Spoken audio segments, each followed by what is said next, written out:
Now, last week, I said that Eric Musselman leaving Arkansas was really a lose-lose for both parties, the Hogs and Musselman.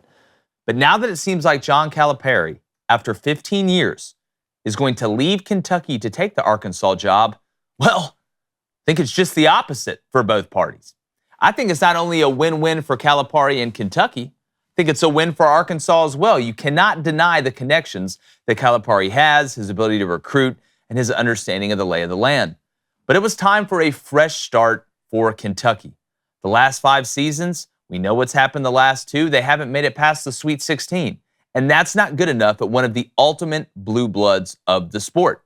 Now, Arkansas is going to pay him a little bit less than he was making at Kentucky. But if the right guy gets that job in Lexington, the Wildcats are going to be the biggest problem that they have been in a long, long time. We know the monster that is Big Blue Nation, and they need some new blood in there to get it back pumping and get the crowd together and get everybody in line. Now, from an Arkansas standpoint, you got a proven guy, a guy that's going to be able to put a roster together and has one of the best recruiting classes in the country that was coming into Kentucky. But some will want to go play for him as well, including going to get big-time players out of the transfer portal, which seems to never close.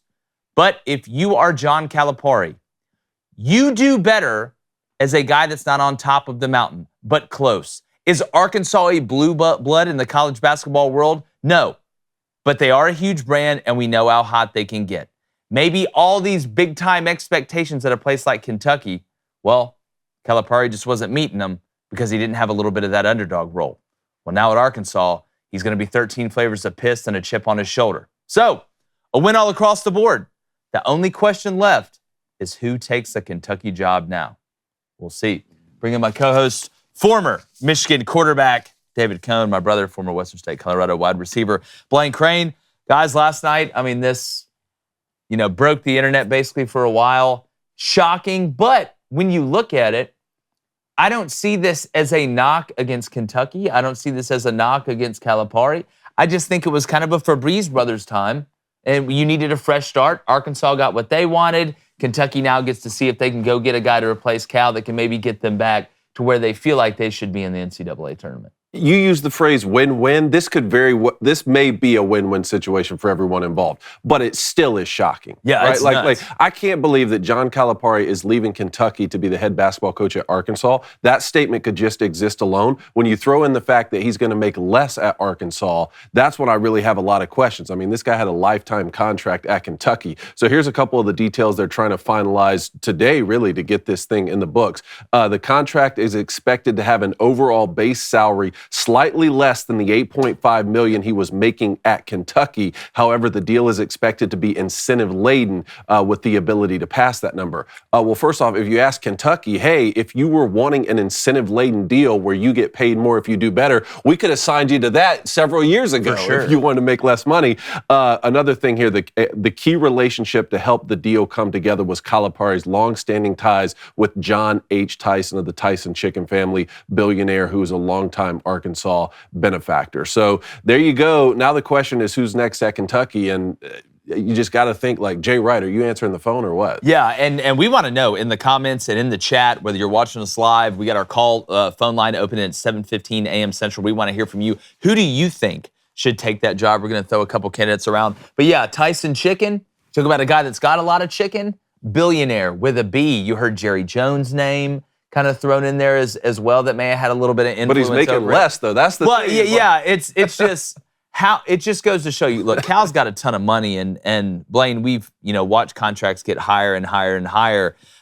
So to me, it almost felt like, you had that $33 million buyout at Kentucky if they had to fire him. So that's a big check that comes off the table at Kentucky and can maybe pay somebody else's buyout. If it were say $8 million or maybe $18 million. At a certain place in Tuscaloosa. We're going to see. But Blaine, who do you think should take over?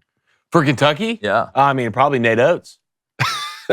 Now, are you saying Well, no, I'm not saying that because I'm an Auburn fan, but if you're out at Kentucky, why not? Yeah. Jay Wright ain't coming out. Well, I think you make Jay Wright ain't coming out to coach Kentucky. You're Peyton Manning going out on top. I'm going to sit my sweet ass on this set and talk about what other people should do. Yeah. I don't want to go play UConn. I don't want to go. No, I'm good. Yeah. Look at Dan Hurley and that thing. I'm fine. Someone brings some Capri Sun, some orange slices, and I'm good. I'll sit up here with Shaq. Who cares? Go get Nate Oates. Why not go get Nate Oates? Well- what do you have? What's in the barrel right now? I mean, I wouldn't go get Bruce Pearl right now. Nate Oates, he's the hottest girl right now at the ball. The well's not that deep. Who you gonna call? Yeah, Ghostbusters? I think if we're looking at active coaches, number one, I make Dan Hurley tell me no. Mhm. I know he's at UConn, and I know it's rolling, and he'd probably be nuts to leave. And I know UConn's got money, but Kentucky's got some cheddar to throw around there too, especially in basketball. That vault's a little bit bigger in basketball than it is in football.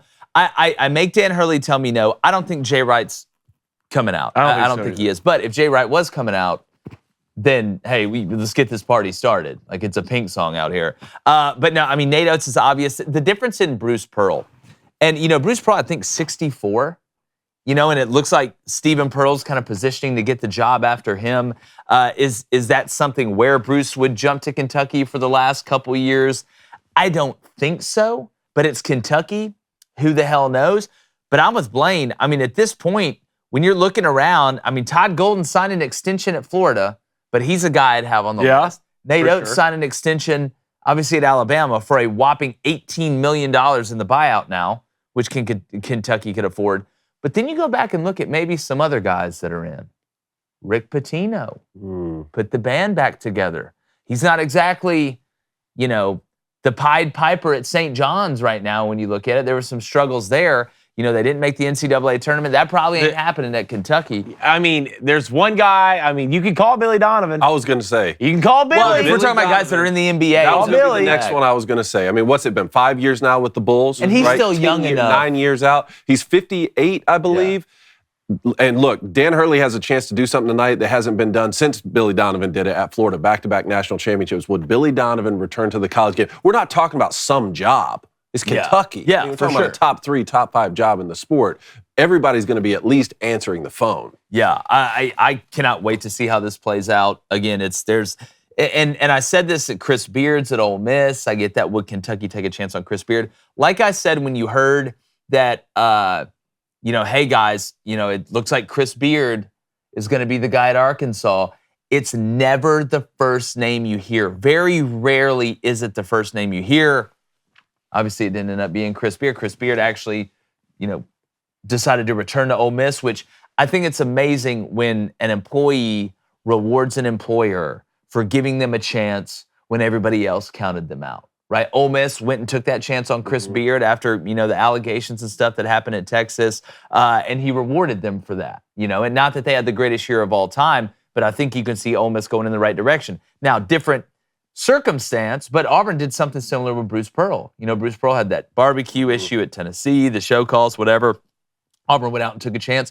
Bruce Pearl could have gone other places, but he decided to reward Auburn. So was Chris Beard offered the Arkansas job? I believe he was offered the Arkansas So he was the first choice? I think he was the first choice, and he was going to have to tell them no, and I think he did tell them. Gotcha. Now, was I in the room and heard it, but people I trust, just like the same guy that called me yesterday about 4:30 and said, you're not going to believe this, but I just talked to a, quote-unquote group of 5 head coach. I know it's kind of different in college basketball, and he said Calipari's going to Arkansas, and I still don't believe him. Yeah. A couple hours later, it breaks. Shout out to my buddy, Bart, you know who you are. But it's going to be interesting to follow, that's for sure. What's up, everybody on YouTube? Do me a favor, hit that subscribe button if you don't mind. Really appreciate it. It helps us grow the show. If you like the content we're putting out, we appreciate it.